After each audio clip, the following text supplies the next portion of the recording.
The Healing Spring Show, healing families and communities by breaking the stigma of addiction and expanding the scope of recovery. Now here's your host, John Edmonson. Here on the show, Healing Spring Show, we always want to give you material, content, ideas that can pique your interest, can help you find peace, help your loved ones. And today we're really privileged to have a guest on who's going to help share his story, a story that was very, very painful, very hard to share, but he's using it as an opportunity to save lives and help other people and talk about a topic that most people don't even want to address because they're afraid of what might happen if they do. The topic is suicide, and in this case, teen suicide. Jason Reid, he's a very successful corporate CEO, coach of CEO, Ironman, black belt, he's a writer. He found a lot of success in life. And he, in spite of that success, had the painful experience of losing a son. And he uses that as a way to help others prevent that from happening to them. So I really want to invite you to watch this show. He's very real, very true. Very honest about the experience. He shares his heart, which is hard to do, and I hope it's helpful to you. And check it out. Thank you, Jason, for being on the show. I really appreciate your time. John, I appreciate you having me. Thank you. Yeah. So first thing we want to do is learn a little bit about who Jason Reid is. What have you done? We talked a little bit. It's a pretty big list there. So let's start with that. Well, I would say the best way to put this, I am primarily an entrepreneur. I own companies with my partners that are in the construction space across the United States under National Services Group. We employ probably around 1,200 people at the peak of our season every year. And we've been doing that for, I don't know, close to 29 years. I also coach CEOs through CEO Coaching International. And I have a couple of side projects that I do as well. I'm that guy who just likes to keep busy. I've written 8 books. I think I've sold 9. I'm not afraid to try new things. I've done, I'm an Ironman guy. I'm a black belt. I play guitar. I do a lot of different things. Wow. So 8 books? Oh, yeah. Yeah. So what genre? Self-help or? I wrote a novel about the mortgage industry because I was in the mortgage industry for a bit called Liar Loan, which is not worth buying. I wrote a contractor survival guide. I wrote some kids books, wrote books with my son, Ryan. Kids picture books. I've just done a bunch of different stuff. I mean, I'll get an idea and I'll put it out there. Wow. So you've been busy for several years and you found a lot of success along the way. I've had varying degrees of success and failure. But I just keep going. Yeah, that's the way to do it. So, Jason, and amongst other things that you've done, black belt, the training, the books, all the corporate success and failures you've gone through, you've also created a documentary, you have a website, and a TED Talk out. Can you talk a little bit about that? Yeah, so back in March of 2018, on the 21st of March, my son took his life. He was 14. And that changed everything in my life, obviously. So you can talk about all the things I've done in my life and the successes I may or may not have had, but none of that really matters. Because the most important thing that I can't change is my son not being here. So after that happened, I decided I had to do something. So I was going through his drawers in his room, and I came across something that said a little note. It's a sticky note. There was 2 of them, actually. One said, "Here's my username and passwords," and the other one said, "Tell my story." And I took that to be what I needed to do, which is to tell the story. And it's not just his story, but the story of teens like him who were struggling and didn't share with people. So that launched me into chooselife.org, which I guess I repurposed the old anti-abortion site without really knowing I did at the time. And because I wanted Ryan to choose life, and I want kids to choose life, and I think they should choose life, and I want to try and help them choose life, and I want parents to help their kids choose life. And that led me into a TEDx talk back in November of 2018, which I did in Chicago. Another one I did in Temecula in 2019 in November. A Goldcast video that came out in January, and a movie called Tell My Story that was supposed to release in March and will not be releasing until the September. So it'll release now. We were going to have a huge. We were going to have a theatrical release, but we decided that that's not going to happen now because of COVID, and so we're releasing in September. Yeah, and so it's been a new mission for you. And Jason, of course, sorry for your loss. I know you've talked through it a couple times, many times, but we're all still human, and I see the pain that goes through that. And what you said about you had all the success, but without your son, it doesn't matter. And I caught that when you said it before. One of the books that you wrote was for Ryan. Is that right? Yep. Yeah. We wrote there's a book called The Protector Bug, which is a kid's book about, it's a story I used to tell Ryan about bugs in his room, because he didn't like bugs in his room. So I made up this whole storyline that the bugs are actually they're protecting you from the monsters under your bed. And so there's all these different protector bugs, and you don't want to kill the bug that comes into your room because it might be a protector bug that's there to help you. And so we created this whole storyline about that, and we did 2 books on that. And these are just fun books. These aren't. I'm not suggesting anybody goes and buy them. I give them away. To be honest, I give away books all the time. I'll be in airports, I'll see kids, and I'll just give them copies of the book. We then did. We were one of the big things in my family was our dinners and our dinner conversations, and we always had a rule: there's no phones or TV or anything at the dinner table, and which I think, as we all probably agree, most families should have. And what we would do is we'd all be telling stories, and our dinners would always last quite a while, and there would be the dinner conversation at the end, which would be the funniest thing that happened at dinner, the funniest conversation that happened, that I would then post on Facebook. And I did that for years and years and years when the kids were younger. And then literally someone said, "Hey, you should turn that into a book." So when Ryan was 13, I said, "Hey, for your summer," this was the summer of 2017, "for your summer job, why don't you go onto Facebook and gather all the conversations." He was 17 or 16, I can't remember anyways, but he gathered all the conversations off Facebook, and we put it into a book that we published because we thought it'd be kind of fun. And he took that job and he turned it into like an all summer thing, even though it was probably a 2-week job. Because I paid him by the hour, and he figured that out. So. Pretty smart. Yeah. So, I know your purpose is to get the message out and to help parents, help families, help prevent this from happening to others. So some of the questions that come to my mind might be the hard questions. But when we talk about this, and you said the dinner table, there was no cell phones, you were connecting. A lot of parents, and I've heard this before, some of them see the signs coming, some of them don't. When you had those experiences, Jason, did you see anything that was starting to happen or change? So that's the really tough part, right? Because it's easy to say, I didn't see anything, I didn't know. But the reality is there were signs, I just didn't know what I was looking for. I never thought this would ever happen to our family, to my son. You think it's always something that happens to somebody else, never to you. Because I thought I had that relationship with my son, that we talked, we would go down and watch shows together every night when I was home. We would communicate, at least I thought we communicated. I thought we were close. I thought I had 4 kids and he was the youngest, but he was the least grumpy of the 4 kids. And if I was worried about any of my kids, it was not him. I should have been.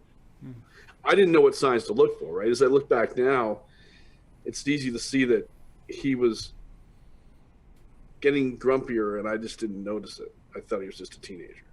He was spending more time in his room and less time with friends. I thought, well, his friends are kind of online and they spend the time, they play games together online, and maybe this is just the way that world works now, because I'm 53 and he's 13, and that's just how it is. But that's not how it was.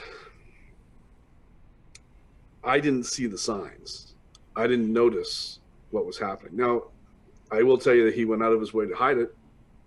When you read his letter, he made it very clear that he was in this room in a lot of pain, and he'd come out and put a smile on his face and pretend like none of that happened. But I still should have caught it. Yeah, you said it yourself. It's hindsight's always 20/20. We can see it when we look back. And what you're sharing is something that I hear from a lot of parents is they label off the kids that are having trouble, and there's always the quiet one they say is fine. Oh, no, he's fine. He's always smiling. He's okay.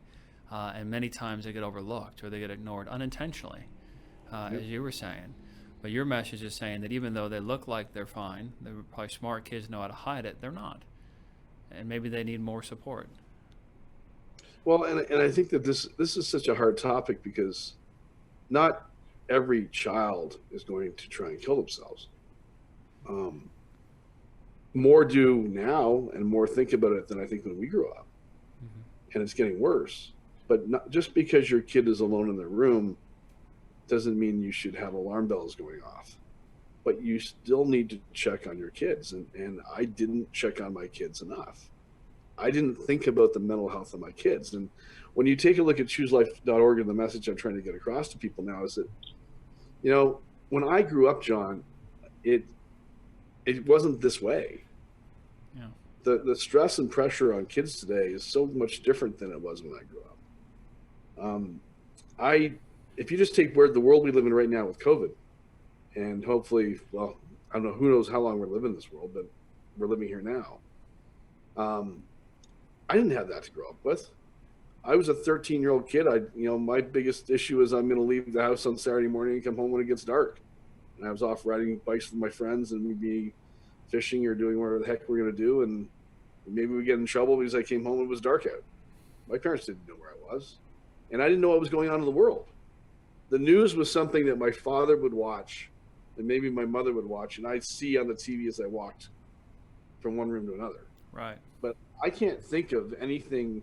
And I know if I look back in history, all the stuff that likely happened when I was 10, 11, 12, 13 years of age, I just don't have a memory of it because I didn't watch it. And now when you take a look at TV channels, 24-hour news cycles, cell phones, iPads, all the stuff that our kids have access to, all the information, it's such a different world. So if you take a child who's already anxious because they're getting bullied at school or they're not happy with things, they're not happy with their body, and you overlay all these extra things, that's how we've gotten here, right? When I was a kid, you had to do your homework, but there wasn't this pressure to get a 4.4 so you got into the school. I'm sure some kids had it. Most of us didn't. Right. Most of us tried to get some grades, and you go to college, and it wasn't about the best college, and it wasn't about, you didn't take a 4.4 to get into a UC school when I grew up, right? So the pressure on these kids is remarkably different than it was back then. And all that is fine for some kids and not for others. Can you talk a little bit more about that? You said it's okay for some, but not for others. A lot of parents that are watching, they may have some curiosity around that. What does that mean? Well, I think what it means is that as parents, the mission of chooselife.org is to end teen suicide by the year 2030. And people will say, Jay, that's impossible. That's a crazy goal. And I'll say, well, maybe, but raising awareness for teen suicide has not made teen suicide go down.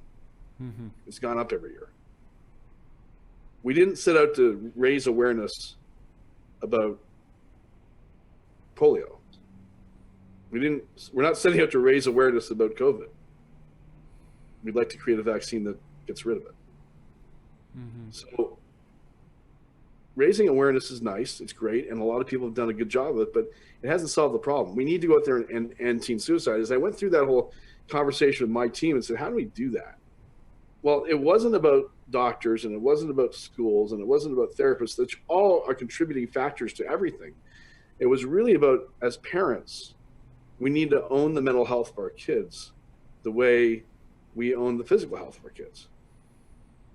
If our kids come home and they've got a stomach flu, or if, God forbid, they had COVID, we would go out and take that so seriously that we'd make sure they were okay. We'd get them to the right doctors, we'd get them the right medication, we'd make sure that everything happened the right way. Mm-hmm.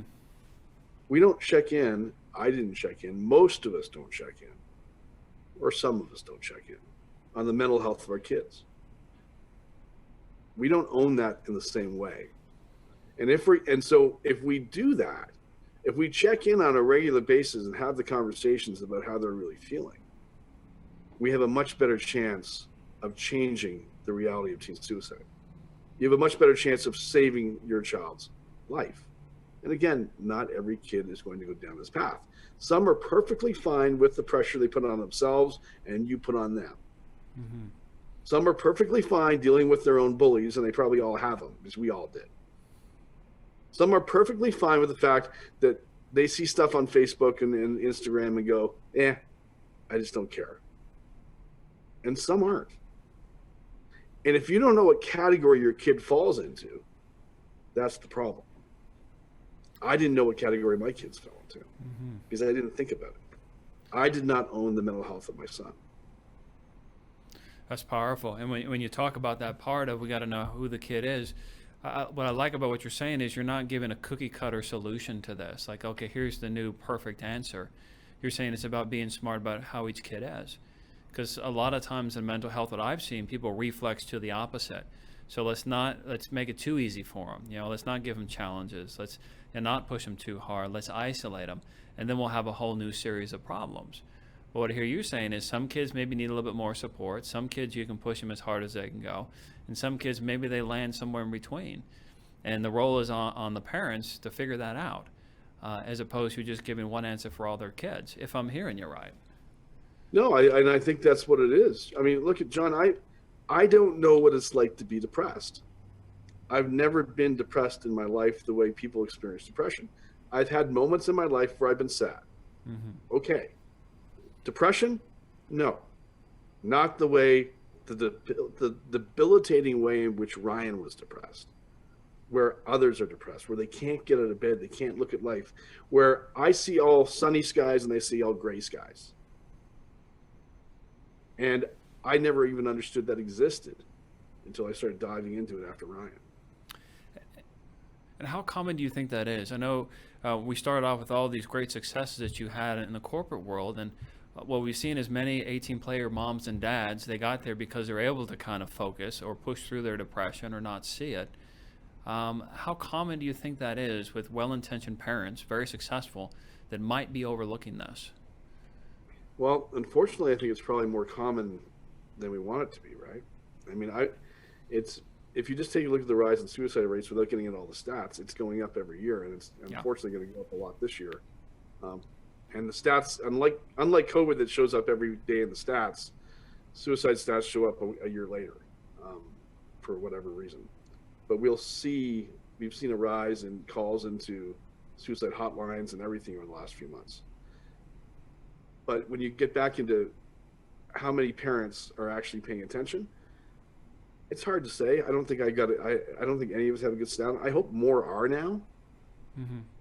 I think more and more and more parents are realizing that this is a real thing and that they have to pay attention. I think there's a lot of great organizations out there raising awareness around this topic. But in terms of how many, I don't know. I mean, what do you think? Well, I agree with you. I think probably more often than not. Working as a therapist, having people come in, we see it pretty consistently.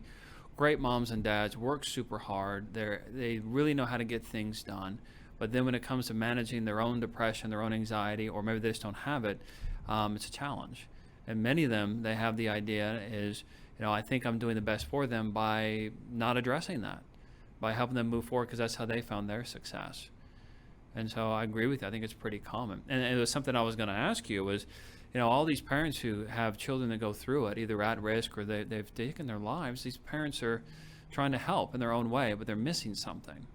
Can you speak a little bit about what maybe some of the things you missed, but how you tried to help, but maybe if you'd gone back, you would do it differently. What would you say to parents today about that? I think that, well, from what I've learned from telling my story and the people I've spoken to over the last couple of years, it's hard to believe it's been 2 years now, a little over 2 years. One of the bigger things is kids and anyone who's depressed they don't want you to fix them. They just want to know that you're listening to them and that you love them and you care about them. And that's the big challenge. If you get your kid to open up to you, and we can talk about how you do that in a little bit, but once you get your kid to actually open up to you and really share how they feel about what's going on in the world, the natural thing for a guy like me would be to say, hey, you have no idea how bad life can be. Your life is so much better than my life ever was. You're not looking at the bright side of things. You're not looking at, look at all these good things in your life. This is crazy you feel this way. You need to change the way you feel this way. Those are the natural things that come to mind as a parent, because we want the hurt to go away. And we want you to see and understand, hey, it's not this, it's this. But what we don't understand is that when you are depressed, none of that helps. Because I'm still going to see gray skies and you're going to see blue skies. Mm-hmm. No matter, all your words aren't going to change anything. What's going to help is you saying, I love you, I understand, I'm here for you. How can I help you? What can I do? I can sit here with you. I can listen to you. That's what they want. They don't want to be fixed. The minute you go to fixing, they will shut down and not talk to you again. And next time they won't be as open to it. What they want to know, and maybe not at that exact moment, but a way to start the conversation, is to share what I didn't share, was all the stuff that's happened in your life that wasn't perfect. Mm-hmm. To my family, I showed up the way you asked me in this interview in the beginning. Who are you? Well, I'm a CEO. I'm a CEO coach. I'm a black belt, an Ironman. I wrote books. I solve people's problems. That's what I do all day. Everything's great. Give me any problem, I'll solve it. I always had a smile on my face. I could make anything happen. So what did Ryan see?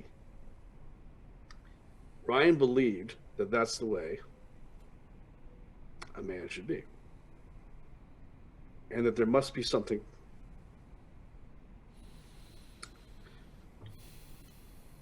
wrong with him, because he didn't feel that way about himself. So it had to be his issue. If I had shown Ryan and shared with Ryan the 13 companies I failed at, all the books that no one bought, the fact that I'm coming last in an Ironman race, not first, the times I almost went bankrupt, the times I second guess if I'm doing the right thing or anyone's really going to listen, and showed him the vulnerable side, a side of me that's not perfect and put together. If I had shared that with him, would he have shared how he felt with me? I wish I had shared it with him. Yeah. If you were gonna, some kids are gonna watch this video, some teens and other kids and families. If you were talking to one of those kiddos that maybe their dad's not or mom's not in the space yet to own up to that, and that's human. I mean, we get that. They're not quite ready to share how you're sharing. What would you say to those kids? Well,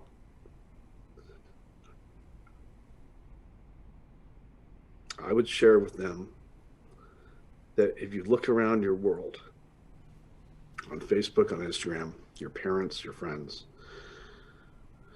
understand that beneath the facade that people show, that perfect life, that dad who's got everything together, who's working, who's maybe not paying attention to you, your friends who look like they have the perfect lives on Instagram, when you peel all that back, we're all dealing with the same crap you're dealing with in a lot of ways. Maybe not to the same level, but Everybody who's got that perfect picture on Facebook or Instagram, there's another side of their life where they're insecure and wondering whether anybody is going to even like them or not.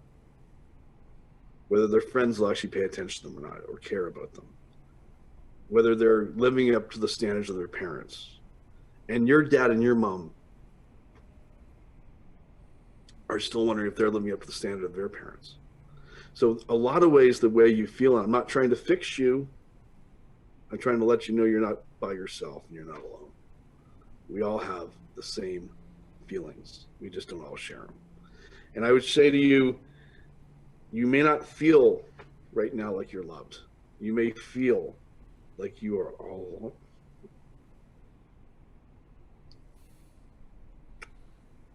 But you're not. And people love you. And if you are feeling in any way that you want to hurt yourself or have thought about it, you need to tell someone so they can take care of you. Because no one wants to see you go. You may not feel that way, but I'm telling you.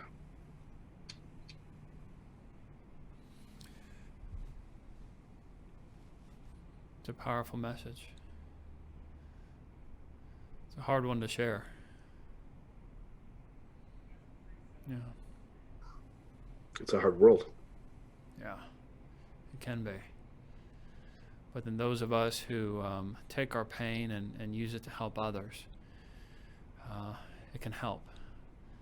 It can make a difference and give purpose to all the challenges that we're going through and the suffering that we're going through. And I don't know if we could ask God or the universe, whatever's out there, to take away our pain, but maybe the fair question is give it purpose.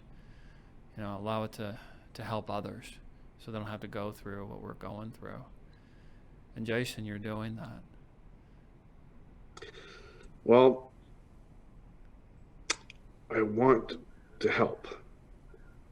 I want to make a difference. I do believe that we can end this problem, at least make a huge dent on it and have it go back to where I grew up, where no one talked about it because it didn't happen very often. Mm-hmm. But it is really, so all the parents out there, you've got to find a way to connect with your kids. Yeah, I'm going to tell you, it's not easy. Father of 4 kids, now grown adults, except for Ryan, of course.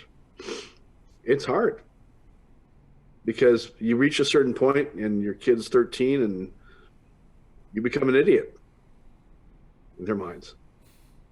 Yeah. And they don't want to talk to you. And they get all the stimulus from outside of us. Right? And all their friends are talking to them, the TV's talking at them, and then you're their dad or mom and your advice is just not there. You can't give up. You got to find a way to chat and connect with them. And I'll give you a couple ideas. First thing is, don't try to barge into the room and tell them it's time to have a conversation. That room is their inner sanctum. It's their space. And I know it's your house. It's their little piece of space. It's all they have. So leave it alone. Find a time to get them out for a walk, make a meal with them, play a board game with them. If they play video games, sit down and play video games with them. Do something that makes them comfortable enough to have a conversation. Mm-hmm. And instead of asking, share. Share what it was like growing up. Then ask them what it was like for them.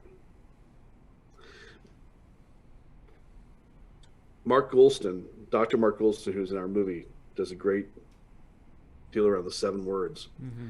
And you can look up Dr. Mark Goulston and he'll give you the exact 7 words. And the 7 words can be any 7 words that kind of make sense because he'll change them up from time to time. But it's like if you said to your kids, angry, sad, embarrassed, depressed, happy. You have 7 words. Mm-hmm. You say to your kids, tell me how, do you feel like any of those 7 words this last week? Which one do you feel the most like? Just curious. And I'll tell you the one I feel the most like. I felt embarrassed this week because this happened to me. How about you? And they'll grab a word and they'll tell you how they felt and why they felt that way. I was angry with my friends because they left me out of a party they all went to. And then they posted it on Facebook and Instagram, and I wasn't there. Like, and those are the conversations they need to have, because to us as parents, we're dealing with, maybe we lost our job, trying to figure out what this COVID thing's all about, trying to figure out, how we're going to make money to pay the mortgage, trying to raise kids, thinking about college, thinking about retirement. We got in our minds these big problems we're dealing with, right? To that child, and you guys know this, that is the most important, biggest issue in their life right now. And what they don't understand, because they're kids, is that this little time frame right here where they're feeling this way about the party they didn't get invited to is the most important thing on the planet. And time goes so slow for them. They don't see a point when this will all pass and it'll be okay. And they'll forget about it and laugh about it. To them, this could be the worst thing in the world. Worse than anything you're dealing with. They just don't see it. And to you and to me, we're going, it's a party you didn't get invited to. Shake it off. Right. No big deal. That's not going to help. Because to them, it is the biggest deal. And again, I'm not here to scare you.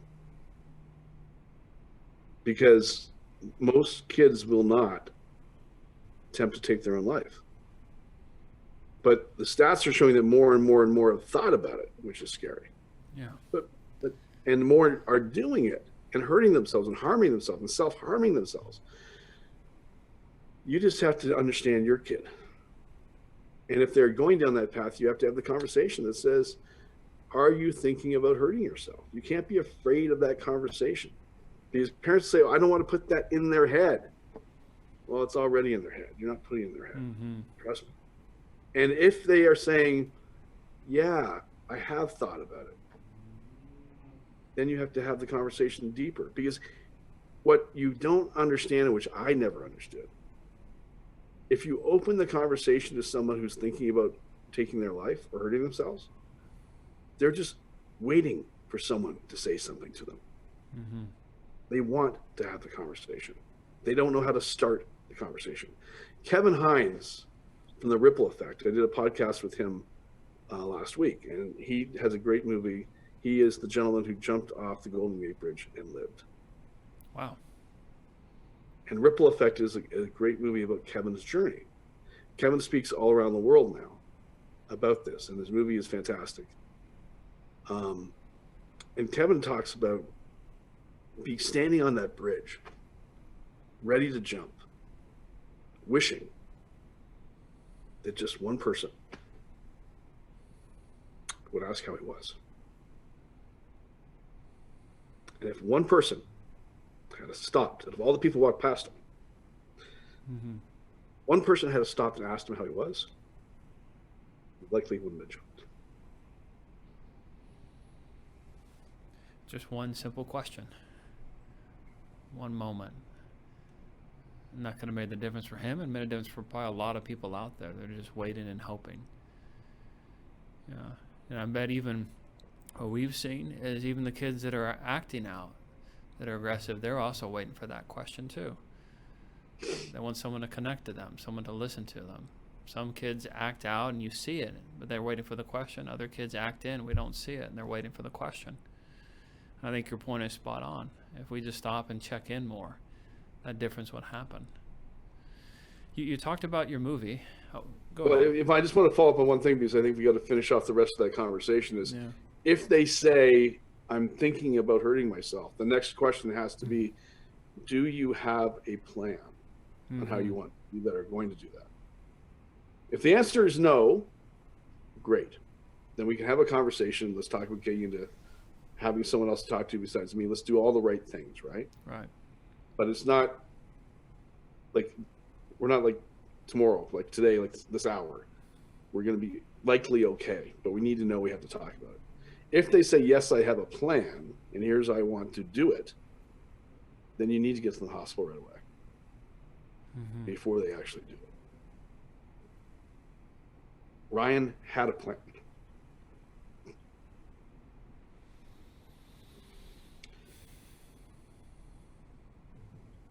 He knew exactly what he was going to do and when he was going to do it. I was in Mexico with my wife. He knew I couldn't stop him. He researched it. He researched it on his cell phone. People think that, cell phones with kids that age are okay. Well, I learned that unlimited access to the internet on a cell phone is not okay. Because he didn't research it on his computer that I could see. He researched it on his cell phone that I didn't look at. And he wrote about it. All the different ways he could have done it and what he chose. So you need to ask. And if they have a clear plan, you have to get them to a hospital and to a doctor right away. And John, you're the expert. I'm just a dad. Am I right? I think you're spot on. Do you have a plan? And if you do, let's talk about that. And let's take action right now. And I think it's right. And it's not tomorrow. It's not the next day. It's right now. We need to take action. Because them sharing that one or two things could happen, and I know you probably researched and talked about it too, is one, they feel relieved, or two, they wish they hadn't told you because a part of them still wants to follow through. And so we need to get that treatment. And then the next day and the day after and the day after too, until they feel better, until they're connected to a purpose in life. And it's what we see all the time is making sure that people have their lives and also helping them make a life that they feel is worth living, that they have a connection and a purpose to. And I think we both agree that's possible. You're working very hard to end the suicide, and then, tagging back over to us, and we want to say, okay, now that you're here with us, let's see what we do with our lives. What's the next 20, 30, 40, 50 years look like? And how do we make that rewarding for you and make you grateful that you're still here with us, and share that message with the world? Yeah, if I could get a message that people would listen to, whether you're kids or adults or whoever you are, success is not a dream. Like, it's not. It doesn't look like that, right? You don't go from here to here, and it's just a straight line, and everything in your life is a success. It's a jagged up and down thing that goes for years and years and years. And some days you have a good day, and some days you have a bad day. Sometimes you have a good year, sometimes you have a bad year. And eventually, over time, if you keep working, then you get to where you want to be. But there is nobody that I've ever heard of that has this straight linear line of success and life and happiness. Wow, great message. Go ahead. No, I'm saying it just doesn't work that way. You have to keep at it every day, and in some ways there can be more bad days than good days, but that's okay because the good days are great days. Yeah. It's wonderful. Whenever you say that, Jason, so many kids, they think it's this, and when they don't do this, they're a failure. Actually, I think a lot of adults, we think that too. And when we don't do this, we think we're failures. We just hide it. And on our end, that's where we see so much addiction and depression and anxiety, because they don't know what you just said. This is real life. This is an ideal that no one ever experiences. And we engage this, then the depression can go down, the anxiety goes down, life satisfaction goes up. Like you said, a good day. Jason, we're starting to come on time. I wanted to ask you a few quick questions. One of them is, how can people get a hold of you, find you, support your mission, learn more? ChooseLife.org. And you can go email me at j@chooselife.org, and I'll obviously respond and help in any way I can. That's the best way. All right. And the movie, it's coming out. Do we have a date yet, or is it still in process? We are in the middle of getting things set up for a release in September.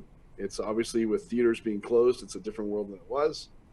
So we are working on a digital release, probably video on demand here in September. Sounds good. We're also working on, John, as a program for schools where we're taking the theatrical 90-minute version of the movie, recutting a few things and making it more prescriptive in a 50-minute version that schools can actually show, the PTAs can bring into the school, have an event for parents where they show the 50-minute, here's how you should talk to your kids, here's what you need to know, and then follow that up with resources from the community who will be there live to answer questions. That's our goal for as soon as we can get schools back together again. That's a great goal. Jason, is there anything else you want to share with us? A final message or thought? No, I just want to say that I hope as a parent, if you're listening to this, you go have a different conversation with your kids. I hope you recognize, we didn't get into it too much, but these things are not great for young kids. Mm-hmm. Colin Karchner with a K from Save the Kids does a fantastic TEDx talk on that topic, social media and cell phones with kids. He's booked solidly traveling around the country speaking at schools. I was on his podcast and just a couple of weeks ago and did a webinar with him. Google him, look it up, watch his podcast, and you'll have a better feeling about what we're talking about here today. Yeah, we'll definitely check it out, and we'll make sure everyone sees the links as well when we boost this. Jason, thank you so much for being on the show today. I really appreciate you. Thank you, sir. Thanks for having me. And the final word I have to say is, remember, folks, it's not just your kids. It's your friends. Depression is not just about kids, even though my focus is on kids. Check in on your friends. Make sure they're okay. Give them a hug. Tell them they're loved. Tell them that if they ever want to talk to you, you're there. And if you are feeling depressed, kid or no kid, just reach out and talk to somebody. Please. You are loved. I know you don't feel like you are, but you are. Thank you, Jason. Wow.